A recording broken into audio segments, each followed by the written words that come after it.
ખેડા જિલ્લામાં શારીરિક શોષણના બનાવો વધી રહ્યા છે, ત્યારે ડાકોર પોલીસ મથકે વધુ એક દુષ્કર્મની ફરિયાદ નોંધાઈ છે, જેમાં ડાકોરના એક શખ્સે પરિણીતા પર દુષ્કર્મ આચર્યું હોવાનું સામે આવ્યું છે। પરિણીતાના બીભત્સ ફોટા પાડી ફોટા ડિલીટ કરવાના બહાને 4 થી વધુ વખત હોટલની રૂમમાં લઈ જઈ તેમજ પિયરમાં પહોંચેલી પરિણીતા સાથે આ શખ્સે દુષ્કર્મ આચર્યું હતું, ત્યારે પોલીસે પણ આરોપીની ગણતરીની કલાકોમાં દબોચી લીધા છે। તો સમગ્ર જાણકારી અનુસાર જિલ્લાના ઠાસરા તાલુકાના એક ગામે રહેતી 32 વર્ષીય પરિણીતા પોતે કટલરીની કેબિન ચલાવે છે, ત્યારે નજીકમાં સરબત સેન્ટરની દુકાન જલાલુદ્દીન ઉર્ફે ગુરુ ઉર્ફે ગોટુ નસરુદ્દીન પઠાણ ચલાવે છે। તો આ પરિણીતા નજીકના આવેલા વિસ્તારમાં લઘુશંકા અર્થે જતી હતી, ત્યારે આ જલાલુદ્દીન ઉર્ફે ગુરુ ઉર્ફે ગોટુએ તેણીના બીભત્સ ફોટોગ્રાફ લીધા હતા, જે બાદ આ ફોટોગ્રાફ પરિણીતાને બતાવ્યા હતા, જેથી પરિણીતા ગભરાઈ ગઈ હતી અને આ ફોટોગ્રાફ ડિલીટ કરાવવા જણાવતા આ શખ્સે ઇશારા કરી મોબાઈલ બતાવી બ્લેકમેલ કરતો હતો। ત્યારબાદમાં આ જલાલુદ્દીન ઉર્ફે ગુરુ ઉર્ફે ગોટુએ પરિણીતાને ડાકોર ખાતેની એક હોટલની રૂમમાં લઈ જઈ તેણીની મરજી વિરુદ્ધ કૃત્ય આચર્યું હતું। આ બાદ 1-2 વખત નહીં પરંતુ 3 વખત જુદા જુદા દિવસો દરમિયાન ફોટોગ્રાફ ડિલીટ કરવાના બહાને આ શખ્સે જાતીય અત્યાચાર ગુજાર્યો હતો। તો વળી એક વખત આ પરિણીતાના તેણીના પિયરમાં આવેલી ત્યારે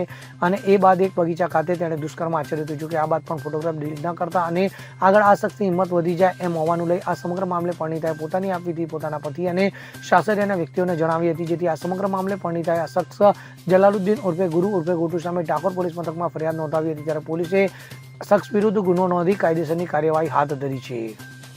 બ્યુરો રિપોર્ટ CN24 ન્યૂઝ। હવે જુઓ દેશ દુનિયાની તમામ ખબરો તમારી આંગળીના ટેરવે।